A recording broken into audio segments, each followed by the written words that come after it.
Assalamualaikum warahmatullahi wabarakatuh. Alhamdulillahil wahid al-azizil majid al-mutafarrid bit-tauhid wal-mutamajjid bit-tamjid alladhi la tablughu sifatul abid al-mubdi' wal-mu'id al-fa'alul lima yurid. Asyhadu an la ilaha illallah wahdahu la syarika lah wa asyhadu anna Muhammadan abduhu wa rasuluh. Allahumma salli wa sallim wa barik ala sayyidina Muhammad wa ala alihi wa ashabihi ajma'in, amma ba'd. Puji dan syukur kita ucapkan kepada Allah Subhanahu wa taala yang telah memberikan keberkahan, rahmat dan juga inayahnya kepada kita. Dan kita meminta agar senantiasa Allah Subhanahu wa taala memberikan keberkahan, rahmat dan inayah tersebut yang menjadi kebutuhan kita bersama untuk menunaikan segala perintah, meninggalkan segala larangan. Semuanya adalah berkat rahmat inayah Allah Subhanahu wa taala. Salawat dan salam kita sampaikan kepada Rasulullah sallallahu alaihi wasallam. Kita panjatkan kepada Allah doa-doa terbaik yang kita persembahkan untuk Rasulullah sallallahu alaihi wasallam. Sehingga pada akhirnya kita termasuk di antara umat-umat yang terpilih untuk mendapatkan syafaatnya dan juga terpilih untuk menunaikan segala sunnah syariat yang ditinggalkan oleh Rasulullah sallallahu alaihi wasallam. Hadirat ibu-ibu yang dimuliakan Allah, pada pagi ini kita kembali bersama dalam kajian subuh terkait dengan hadis arba'in yang disusun oleh Imam An-Nawawi. Pada hari Selasa yang lalu kita sudah masuk ke pembahasan hadis yang kedua terkait dengan pembahasan Islam, iman, ihsan dan tanda-tanda hari kiamat. Dan juga telah menyebutkan beberapa ibrah dan pelajaran yang bisa dipetik dari pertemuan Nabi dengan seorang laki-laki yang berpakaian putih, memiliki rambut yang sangat hitam, tidak terlihat padanya tanda-tanda sebagai seorang musafir, bahkan tidak ada yang mengenalinya. Sosok malaikat Jibril yang sedang menyampaikan petuah-petuah agama kepada Nabi. Setelah lelaki itu pergi, barulah Rasulullah sallallahu alaihi wasallam bertanya, "Atadri manis sa'il?" Tahukah engkau siapa yang bertanya itu? Maka sahabat mengatakan, "Allahu wa rasuluhu a'lam." Allah dan Rasulnya lebih mengetahui. Lalu Nabi menyampaikan, "Fa innahu Jibrilu atakum liyu'allimakum amra dinikum." Yang datang tadi adalah malaikat Jibril. Jadi itu salah satu cara malaikat Jibril untuk menyampaikan petuah agama wahyu kepada Rasulullah sallallahu alaihi wasallam dengan cara menjelma, menyerupakan diri seperti seorang manusia. Hadirat ibu-ibu serta para sahabat-sahabat yang mengikuti kajian ini secara live, pada pagi ini kita lanjutkan dengan ibrah ataupun iktibar lain yang bisa kita petik dari penyampaian hadis yang kedua dalam kitab Arba'in Nawawi. Baik. Yang kedua bisa kita petik di sini adalah ilmu suluk, bisa mengambil dari hadis ini terkait dengan ilmu berhubungan dengan akhlak, ilmu berhubungan dengan akhlak ataupun ilmu berhubungan dengan bagaimana kita menata hati. Baik, tadi kita lihat malaikat itu kan datang dengan penampilan yang menarik, elegan, rapi, bersih, putih. Sehingga disebutkan di sini di antara iktibar yang bisa kita petik adalah laisal iman fi lubsi khushnis thiyabi. Iman itu bukan terletak pada pakaian yang lusuh. Iman itu bukan terletak pada pakaian yang lusuh, wa irhaqin nafsi, pada jiwa yang tidak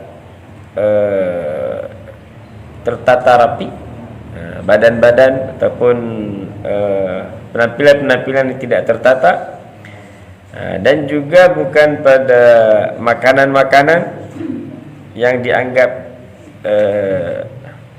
apa namanya, makanan-makanan yang dianggap sebagai tolak ukur keimanan. Jadi artinya iman itu adalah letaknya di hati. Iman letaknya di hati, sehingga kita tidak bisa memvonis orang yang berpakaian bagus, yang makanannya mungkin enak, yang penampilannya menarik, elegan, kurang imannya. Tapi yang berpakaian lusuh, makanan apa adanya, itulah orang yang tinggi imannya, misalnya ya.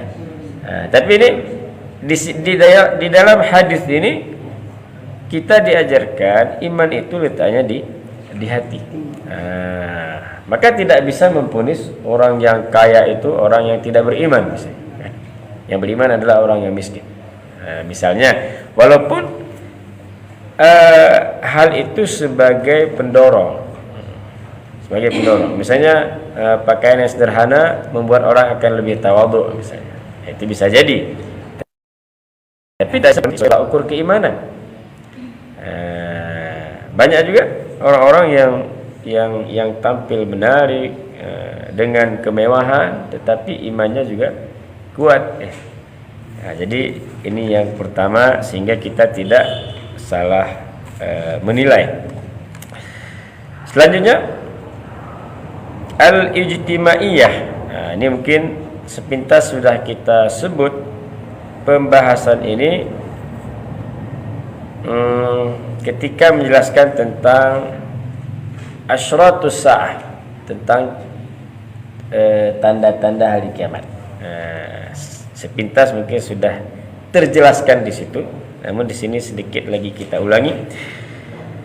Dari kata-kata antalidal amatu rabbataha, dalam hadis kan disebutkan tanda-tanda kiamat, diantaranya antalidal amatu rabbataha, seorang hamba wanita melahirkan tuannya. Okey. Hadhil faqratu tadullu biwuduhin ala inkhiramil qiyam al-ijtimaiyah. Jadi kata-kata ini memberikan gambaran yang sangat jelas kepada kita bahwa di tengah-tengah masyarakat telah terjadi perubahan nilai, perubahan cara pandang,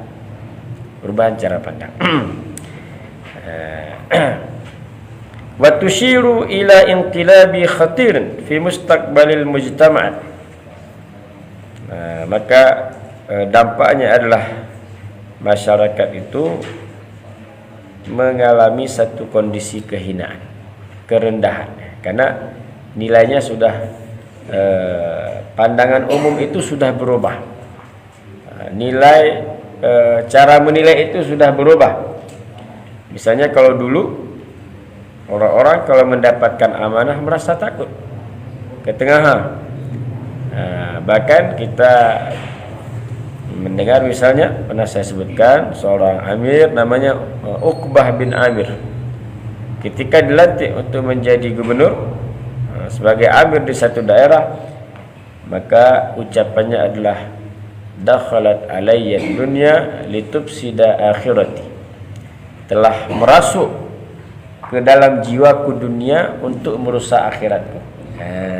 Ketika dia dapat amanah, ucapannya seperti itu. Dakhalat alayya dunya litufsida akhirati. Dunia telah merasukiku untuk merusak akhiratku. Di sisi yang lain misalnya, ada yang ketika mendapatkan amanah mengucapkan inna lillahi wa inna ilaihi raji'un. Seolah-olah dia sudah berada di ambang pintu kematian. Jika salah langkah mayu kehancuran. Dia mengucapkan inna lillahi wa inna ilaihi raji'un. Kalau dulu berhadapan dengan amanah itu seperti itu. Khawatir, takut, waspada. Mungkin berbeda dengan kondisi yang disebutkan tadi, seorang seorang hamba perempuan melahirkan tuannya. Seperti itu. Bahkan ketika misalnya amanah lain, misalnya hal-hal sederhana, orang dulu berlomba-lomba untuk azan dan berdedalihan untuk menjadi imam. Jadi imam betul-betulan. Kalau azan, ini tengok berlomba-lomba. Kenapa? Karena azan itu keutamaannya besar, agung. Bahkan Nabi mengatakan orang yang azan itu nanti pada hari kiamat atwalun nasi anaqan, orang yang paling panjang lehernya. Naru rongoe. Naru rongoe. Tapi naru rongo ini nanti menjadi standar keagungan. Kan bisa lu kadang kejema naru rongoe. Unang iti angsa. Artinya nanti sudah beda penilaian, rasa berbeda hari kiamat di akhirat dengan di dunia. Intinya menunjukkan kemuliaan. Tapi kalau masalah imam ini kan sopir, imam itu pemimpin, membawahi, sehingga hal-hal yang tidak sempurna bagi makmum ditanggung oleh imam. Misalnya makmum tidak sempat baca Al-Fatihah, padahal Al-Fatihah Nabi mengatakan la sholata liman lam yaqra' bi Fatihatil kitab. Tidak ada solat bagi orang yang tidak membaca Al-Fatihah. Ketika makmum tidak sempat baca Al-Fatihah, sudah ditanggung oleh imam. Berat tanggung jawab sebagai seorang imam. Nabi mengatakan, "Man kana lahu imam fa qira'atul imami lahu qira'ah." Siapa yang bermakmum kepada imam, maka bacaan imam itu juga termasuk bacaannya. Maka ketika imam itu misalnya bacanya tidak baik, maka juga akan mengurangi kualitas makmum, makmumnya. Maka semakin baik imam, maka kualitas sholat itu juga semakin baik. Makanya untuk menjadi imam itu ada syarat-syarat yang sangat ketat. Di antaranya adalah qori. Imam itu adalah qori. Maksud qori di sini ada yang mengatakan maksudnya adalah orang yang fasih membaca surah Al-Fatihah. Tidak ada yang terkurangi hurufnya, tidak ada yang terkurangi tasdidnya, tidak ada menambah madnya. Karena kalau dikurangi, ditambah, ini sudah lari dari aturan yang semestinya. Makanya menjadi imam berdedalihan, menjadi muazzin, ini berlomba-lomba. Artinya berlomba-lomba untuk mendapatkan kebaikan yang sifatnya bukan beban amanah. Dulu sahabat Abu Bakar ketika mendengar azab mendengar siksa berupa ayat Al-Quran, penerangan dari hadis, sampai-sampai sahabat Abu Bakar itu mengatakan, ya laitani kuntu turaba. Kenapa aku dulu bukan tanah saja? Nanti aku tengah gere tanah tos Tuhan. Arti jadi tanah, bukan jadi manusia. Kenapa? Kalau jadi tanah tidak ada tanggung jawab, tidak ada beban, tidak ada ponis. Tapi kan jadi manusia, yang salah akan diponis dengan siksa, berujung ke neraka. Yang betul, yang benar akan mendapatkan ganjaran pahala dan juga berujung ke surga nantinya, mendapatkan redha dari Allah Subhanahu wa taala. Jadi sikap-sikap umat terdahulu berbeda dengan umat hari ini. Artinya terjadi perubahan nilai, cara pandang. Hari ini mungkin orang berlomba-lomba untuk mendapatkan amanah. Bahkan kalau perlu nyahi caranya ke tidak perlu. Misalnya kan, padahal amanah itu kan besar. Amanah itu luar biasa. Sahabat misalnya Abu Bakar juga, ketika diperintahkan lari dari aturan yang seharusnya, beliau ngotot, nggak mau. Contoh misalnya ketika sahabat Umar mengatakan, wahai sahabat Abu Bakar, bagaimana kalau kita membukukan Al-Quran? Artinya membuat Quran itu dalam satu mushaf lembaran, ditulis kembali. Maka spontan sahabat Abu Bakar mengatakan, demi Allah, tidak mungkin aku melakukan satu perbuatan yang tidak pernah diperintahkan oleh Nabi. Artinya gara-gara di Nabi kita membukukan mushaf seperti Quran hari ini. Artinya kita mengapresiasi sikap sahabat Abu Bakar ini, tidak mau lari dari perintah, tidak mau lari dari aturan yang semestinya. Itu seperti itu sikap-sikap dulu. Tapi setelah diberikan hujah-hujah, penerangan-penerangan, bahkan karena sudah banyak meninggal para hufaz, orang menghafal Quran, dalam perang Yamamah memerangi nabi palsu, kemudian juga pernah dibantai oleh satu suku, Zakwan, Ri'lan, suku-suku seperti yang terjadi pada masa Nabi. Banyak para hufaz, penghafal Quran dibantai, dibunuh, gugur dalam peperangan. Akhirnya baru sahabat Abu Bakar menerima. Jadi ini kan bagaimana sikap-sikap yang diamalkan oleh para pendahulu kita itu sudah berubah pada hari ini. Maka kata-kata tadi, antalidal amatu rabbataha, hamba wanita melahirkan tuannya, di antara iktibar yang bisa kita ambil adalah sudah terjadi perbedaan cara pandang, perbedaan cara menilai, sikap dan sebagainya. Watang qalibul mawazin wala makanata hina izin lid-du'at. Bahkan satu masa nanti ketika terjadi perubahan nilai itu, terjadi perubahan cara pandang, du'at, seorang dai, ulama itu sudah tidak punya harga diri lagi, tidak dihormati lagi. Wala lis-sholihin al-atqiya, orang-orang soleh juga demikian, dianggap orang-orang yang hina, orang bertakwa. Berubah haitsu tahammasal khiyaratu min abnaiha wa yaqdi alaihim bisijni wan nafyi wat ta'dibi wat tankil. Orang-orang baik itu akan direndahkan, dihinakan, bahkan dikucilkan. Ini kita lihat satu hadis yang sangat relevan dengan keadaan ini. Wa an Hudzaifah radhiyallahu anhu anna Rasulullah sallallahu alaihi wasallam qala.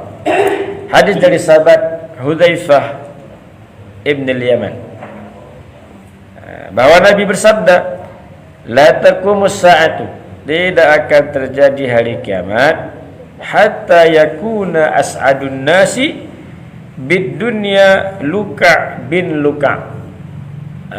Hadis riwayat Imam At-Tirmidzi. Hadis riwayat Imam At-Tirmidzi. Tidak akan terjadi kiamat sehingga orang yang paling bahagia adalah Luka' bin Luka'. Tidak terjadi kiamat sehingga kalian akan menyaksikan orang yang paling bahagia adalah namanya Luka' bin Luka'. Adakah kita ini Luka' bin Luka'? Ini istilah Luka' bin Luka' ini istilah. Ketika kita melihat di penjelasan hadisnya, saya buka beberapa penjelasan para ulama terhadap hadis ini. Maksud Luka' bin Luka' adalah Laim bin Laim, orang yang hina, keturunan orang yang hina, orang yang tidak memiliki ilmu, kapabilitas, tidak punya kualitas. Itu yang orang yang paling bahagia. Itu orang yang dipuja, dimuliakan. Orang yang hina, bukan berasal dari keturunan yang mulia, itu yang akan dipuja-puja, dijadikan sebagai figur, namanya Luka' bin Luka'. Hanya mengandalkan kemewahan hartanya, mengandalkan misalnya kedudukannya, tapi tidak punya ilmu, tidak punya kapabilitas, tidak punya kualitas, tidak ada sensitivitas keislaman, tidak ada pegangan agama, yang dia merajalela dengan hawa nafsunya, merajalela dengan keinginannya. Apapun yang dia inginkan akan tercapai karena dia punya harta, tapi tidak ada sentuhan agama. Luka' bin Luka'. Maka hari ini generasi kita, anak-anak kita perlu untuk kembali kita berikan pencerahan, berikan pemahaman. Wahai anakku, si patut kita contoh itu Rasulullah. Karena kena Tuhan, laqad kana lakum fi Rasulillahi uswatun hasanah. Hari ini banyak di antara generasi umat Islam mengagungkan, bahkan tidak seagama, memuja dan memuji orang yang tidak tersentuh dengan nilai keagamaan. Ini perlu berikan pencerahan. Perlu syura, ayah dan ibu syura, suami istri syura, musyawarah, cari titik temu, cari solusi. Karena ini bermasalah. Itu bagaikan api yang kecil, lama-kelamaan akan membakar.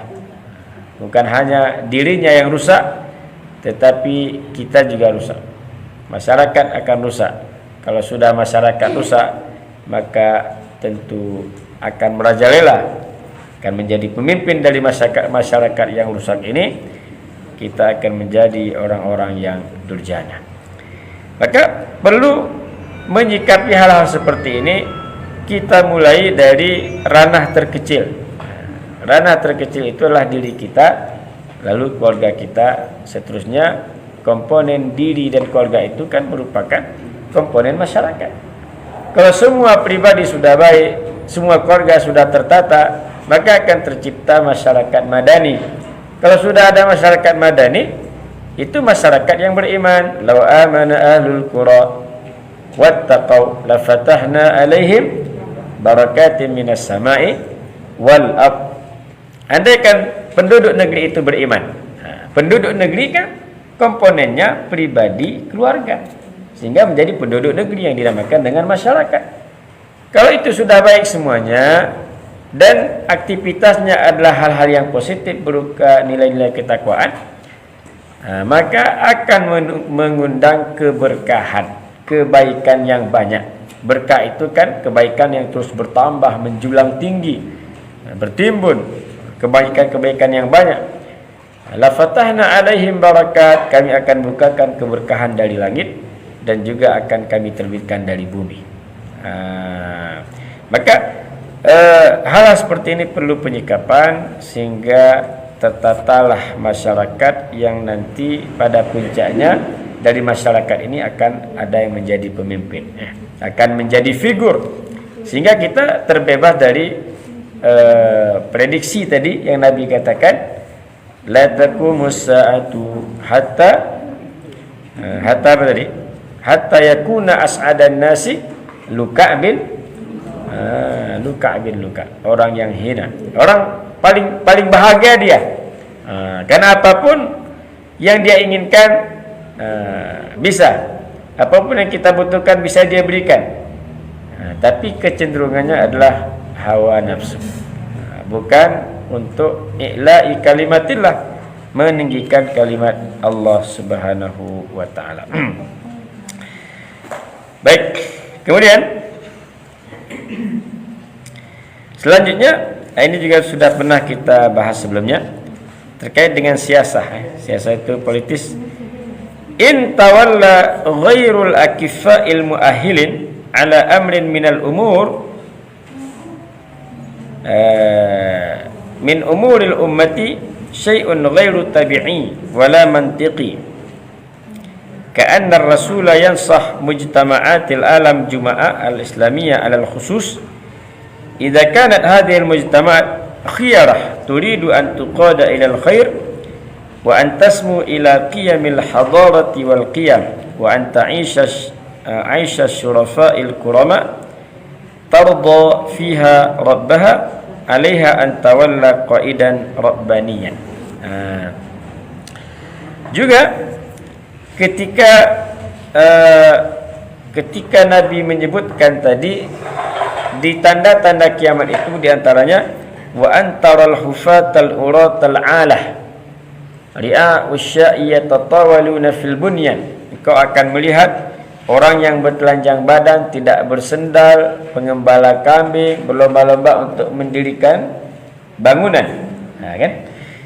Jadi ini juga ada di situ iktibar ataupun pelajaran tersirat bahwa Nabi itu memberikan menyampaikan kepada khalayak umum, terutama masyarakat dunia, khususnya masyarakat Islam, apabila ingin hidup bahagia, tenang, penuh dengan kehormatan, mulia dan berperadaban yang tinggi, maka hendaklah memilih pemimpin itu pemimpin Rabbani.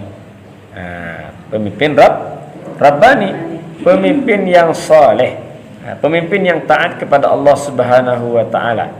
Jadi kita ingin mendambakan satu kondisi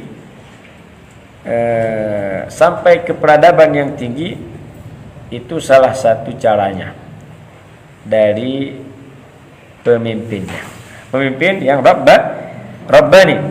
Wa ala hadha qissa ayyu baldatin wa ayyu jam'iyyatin wa muassasah, dan ini juga menjadi tolak ukur di setiap perkumpulan-perkumpulan, di setiap organisasi-organisasi, di setiap lembaga-lembaga, di setiap yayasan-yayasan. Maka setiap perkumpulan itu kalau ingin berhasil, ya, pemimpinnya pemimpin yang baik, orientasinya kepada kebaikan, bukan orientasinya kepada profit semata. Banyak karena lembaga-lembaga itu runtuh, hancur karena orientasinya keuntungan saja, profit. Tidak ada nilai-nilai keislaman, tidak ada nilai-nilai ukhuwah, tidak ada nilai-nilai penghargaan. Padahal Islam telah mengajarkan laisa minna lam yuqiru kabirana wala yarhamu saghirana. Bukan golongan kami orang yang tidak memuliakan yang lebih tua dan menyayangi lebih muda. Artinya kalau dalam satu perkumpulan ada nilai seperti ini, maka tidak akan hancur, akan berjalan. Maka setiap perkumpulan itu harus ada idealisme yang diperjuangkan. Dia bukan hanya sebagai jembatan untuk sampai ke satu titik puncak tertentu, tetapi ada idealisme yang diperjuangkan, ada keyakinan yang ingin disampaikan. Misalnya kita punya perkumpulan halaqatul Quran. Ini kan perkumpulan. Jadi kalau orientasinya nanti hanya profit, keuntungan, ini tidak akan bertahan lama. Tapi kalau punya idealisme yang diperjuangkan, ingin memperjuangkan Al-Quran, ingin membuat orang-orang melek Al-Quran, ingin orang-orang ada literasi Al-Quran, jauh dari kebodohan, ingin menyebarkan syiarnya. Ini kan idealisme yang diperjuangkan. Jadi kalau ada idealisme yang diperjuangkan, maka insya Allah akan bertahan. Tapi kalau hanya ada satu negara, satu provinsi, kabupaten, kecamatan, bahkan sampai ke perkumpulan-perkumpulan berupa tadi lembaga, organisasi, yayasan dan sebagainya. Nah, jadi di sini kalau tidak ada idealismenya tidak akan bertahan lama. Berapa banyak kita lihat satu lembaga sudah besar,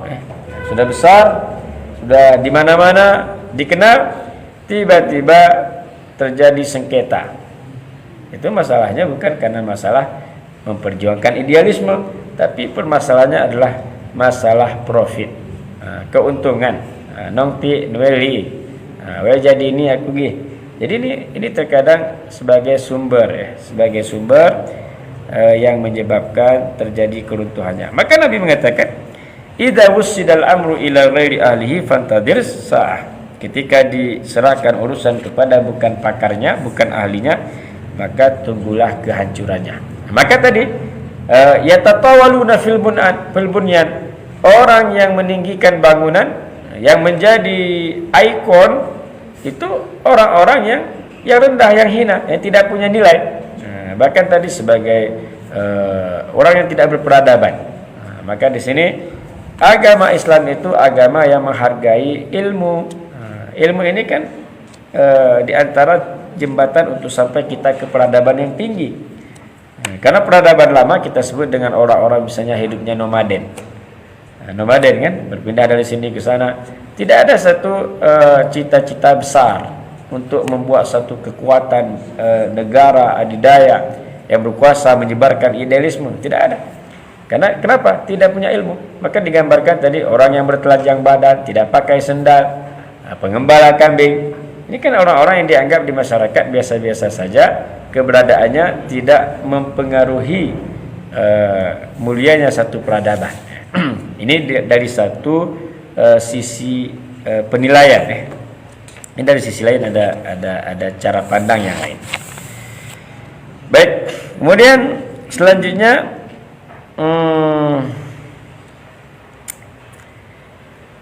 wa antara dari segi pemikiran. Pemikiran arti ini kenapa kita sebut dari sisi ini, dari sisi ini, dari sisi ini? Artinya kita ingin merealisasikan ataupun mewujudkan makna dari ucapan Nabi itu kan jami'ul kalim. Jami'ul kalim itu kata-kata yang sederhana tapi syarat dengan makna. Fuddiltu 'alal anbiya'i bisittin. Aku diistimewakan dibandingkan nabi-nabi yang lain dengan 6 keistimewaan, kata Nabi. Di antaranya adalah u'titu jawami'ul kalim. Aku diberikan satu keistimewaan ketika berkata-kata syarat dengan makna. Sehingga kata-kata Nabi itu bisa dilihat dari berbagai sisi. Dari sisi akidah bagaimana, sisi fikihnya bagaimana, dari sisi akhlaknya tadi bagaimana, dari sisi politiknya tadi bagaimana, dan juga bisa dilihat dari sisi pemikiran. Sejatinya pemikiran kita juga tunduk ke Tuhan. Apa yang ada dalam diri kita sejatinya kita arahkan orientasinya untuk patuh kepada Allah Subhanahu wa taala. Misalnya ketika Nabi mendefinisikan kata-kata malu kepada Allah. Istahyu minallahi haqqal hayat. Hendaklah kalian malu kepada Allah dengan sebenarnya. Para sahabat mengatakan, awalam nastahi ya Rasulullah. Pada hari ini apakah kami tidak malu ya Rasulullah? Nabi mengatakan bukan itu yang aku maksud. Yang aku maksud kalau orang malu kepada Allah itu dia menjaga seluruh komponen yang ada dalam dirinya. Kepalanya meliputi pendengaran, penglihatan, pemikiran, cita-cita, keinginan, hobi, kan? Perasaan, emosional. Ini pun semua kita arahkan untuk ketaatan kepada Allah. Jangan nanti kita muslim tapi cita-citanya non muslim. Orangnya Islam tapi pemikirannya bukan Islam. Orangnya Islam, hobinya tidak Islam. Orangnya Islam tapi perasaannya tidak Islam. Jadi semua itu diarahkan untuk ketaatan kepada Allah. Sehingga nanti kita sampai kepada satu titik perintah ya ayyuhan nafsul mutmainnah, irji'i ila rabbiki radiyatan mardiyah. Jadi kalau tubuhnya Islam, pemikirannya masih non muslim misalnya. Kan? Jadi artinya walaupun ketika orang disyahadatkan itu pada prinsipnya kan semuanya diarahkan bersyahadat, tapi kan terpisah itu pemikiran, seolah-olah terpisah, hobi juga seolah terpisah, perasaan juga seolah terpisah. Karena ketika kita mengarahkan itu semua taat kepada Allah, maka akan sampai kepada puncak kesempurnaan iman. Man a'ta lillahi wa mana'a lillahi wa ghadiba lillahi wa radiya lillahi faqad istakmalal iman. Siapa yang memberi karena Allah, tidak memberi karena Allah, marah karena Allah, redha karena Allah, maka telah sampai ke sempurnaan iman. Sempurnalah imannya. Jadi kata-kata marah dengan redha ini kan luapan emosi, kan? Emosi yang ada dalam jiwa kita kan banyak bentuknya. Berupa marah, ada emosi berupa suka, ada sedih, ada cemas, ada gundah, ada gembira. Ini semuanya diarahkan. Bahne kita gembira tak menana. Kita sedih karena apa? Kita marah, motivasinya apa? Itu kan emosi itu. Bahne emosi-emosi. Kita cemas, kenapa cemas? Kita gundah, kenapa gundah? Nah, ini sebenarnya kalau kita halusi maka sangat banyak. Jadi hal-hal yang bisa kita petik dari sini, ya pada prinsipnya adalah agar semua yang ada komponen pada jiwa kita itu bahne patuh pada Allah Subhanahu wa taala. Walaupun pada yang menjadi kontrolnya itu hati. Nah, itu yang paling ini.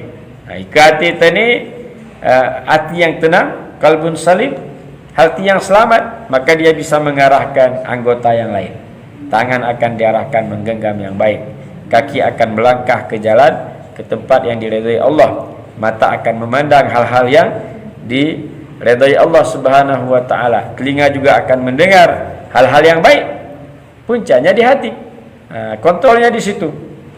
In ala wa inna fil jasadi mudghah. Waspadalah, di dalam jiwa itu ada satu gumpal daging. Idza saluhat, andaikan segumpal daging itu baik, maka baiklah seluruh badan.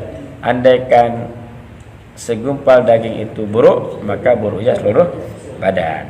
Artinya perlu kita kontrol ada hatinya. Hati. Jangan sampai hati itu berkarat. Karena Nabi mengatakan al-qalbu yasda. Al-qalbu yasda. Hati itu berkarat. Kama yasda'ul hadid, seperti berkaratnya besi. Sahabat bertanya, wa ma jilauha? Ya Rasulullah, bagaimana untuk membersihkan karatan itu? Maka Nabi mengatakan, tilawatul Quran wa dzikrul maut. Banyak membaca Al-Quran dan sering-sering mengingat kematian. Ini kembali membersihkan hati yang berkarat. Baik, jadi dari segi pemikiran, al-fikriyah wa antara al-hufata yatatawaluna fil bunyan.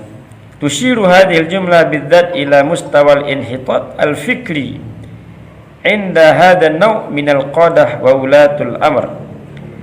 Fa'awwad at-tafkir fi tahqiq wasail an-nuhud bil ummah al-islamiyah wa i'mal al-fikr wa im'an an-nazar fi waqi'iha al-marir al-istijla al-adwa wa wasfudda. Baik. Jadi petikan juga kata-kata tadi dari orang yang biasa sampai meninggikan bangunan, kan? Jadi artinya yang berkiprah itu bukan orang-orang yang punya pemikiran yang brilian. Ini perlu kita antisipasi. Jemaah-jemaah yang mendirikan bangunannya jemaah-jemaah biasa, tidak punya peradaban pemikiran yang tinggi. Maka di sini sejatinya sebagai seorang Islam, sebagai seorang muslim kita harus punya pemikiran yang visioner. Nah, visioner ini kan pemikiran yang jauh ke depan. Nah, kira-kira apa yang akan terjadi dan bagaimana upaya antisipasinya. Ataupun hanasi terjadi hari ini berupa kondisi umat Islam yang memprihatinkan. Nah, kita tidak bisa untuk membantu umat Islam yang terzalimi. Gerakan kita terbatas. Nah, kita tidak leluasa. Nah, kita takut-takut, kita was-was. Ini kan kondisi yang marir, kondisi yang menyedihkan tentang keadaan umat Islam. Maka perlu untuk persatuan ummah, penyebaran agama Islam sehingga semua paham. Ini kan dari satu sisi bagaimana kita diperintahkan untuk berpikir untuk berpikir keras terkait dengan kondisi umat hari ini yang membuat kita sedih. Hanya bisa kita berpangku tangan sementara ada di antara kita yang terus mendapatkan kezaliman. Kemudian at-tarbawiyah, dari segi tarbawi pendidikan, yu'akkid ulama at-tarbiyah ala anna at-tariqatul hiwariyah fi at-ta'lim ajda bi katsir min at-tariqah al-ilqaiyah al-qadimah. Juga di peristiwa bertemunya malaikat Jibril dengan Nabi, di sini juga dapat dipetik satu pelajaran bahwa terkait dengan dunia pendidikan. Jadi cara untuk menyampaikan ilmu yang efektif itu adalah di sini disebutkan dengan cara at-tariqah al-hiwariyah, dengan cara berdiskusi. Saling bertanya, jawab, tanya, jawab, tanya, jawab, saling diskusi. Ini ajda, lebih efektif dibandingkan cara pemaparan 1 jam. Sejam, 2 jam dan seterusnya. Itu lebih efektif kalau caranya dengan diskusi. Ini dari dunia pendidikan. Artinya berbagai lini bisa kita petik dari hadis ini, dari pendidikan seperti itu. Kemudian inna su'al an mau'idis sa'ah al-ghaibi ba'da mudhi'atin lil waqt wa ijhadan lil fikri. Juga di dunia pendidikan hal-hal yang sifatnya tidak bisa dicarikan solusi ataupun pembicaraan yang tidak mendatangkan manfaat, ini tidak perlu untuk diperpanjang karena dia ada solusi. Seperti Nabi ketika ditanya tentang hari kiamat, Nabi nggak mau jawab tentang hari kiamat, tapi yang dijawab oleh Nabi tanda-tandanya, karena kiamat ini baik kunape geura tetap geura kita betiuh. Maka Nabi mengalihkan pembicaraan dari bicara masalah lohan kiamat tenu-tenu ya deh, lebih kurang seperti itu. Artinya kita pikir bercerita hal-hal yang kira-kira tidak ada solusi, tidak ada kejelasan, tidak perlu dibicarakan, hal yang sia-sia. Maka misalnya dalam agama nggak perlu kita bertanya misalnya nyahi ken warna map anjing ashabul kahfi, nyahi ken warna ni anjing. Nah misalnya kan, ataupun nyahi ken bentuk burung huruf Nabi Sulaiman, nyahi ken bentuk ni unta mukjizat Nabi Saleh. Artinya Quran itu kan bukan kitab sejarah. Quran itu bukan novel, Quran itu bukan buku cerita, Quran itu bukan komik. Nggak perlu tanya jam hidikan waktu juga karnain belah ku barat dan timur. Ini kan nggak perlu. Makanya Quran tidak memberikan penjelasan. Yang perlu adalah beliau merupakan raja yang soleh, mengeluarkan umat dari kehinaan, dari kesesatan, kemudian juga menyampaikan risalah ini Tuhan, sehingga menjadi khilaf di kalangan ulama apakah Zulkarnain itu nabi atau tidak. Artinya yang sangat mendasar yang perlu kita ambil, hal-hal yang sifatnya sampingan tidak perlu, hanya sebagai pendukung, maka tidak perlu menyibukkan diri dengan itu. Kita akhiri dengan tasbih kafarah dan surah Al-Asr. Subhanakallah bihamdika asyhadu an la ilaha illa anta nastaghfiruka wa natubu ilaik. Bismillahirrahmanirrahim. Wal 'asr innal insana lafi khusr illa alladhina amanu wa 'amilus shalihat wa tawassaw bil haqq wa tawassaw bis sabr. Alhamdulillahirabbil alamin. Assalamualaikum warahmatullahi wabarakatuh.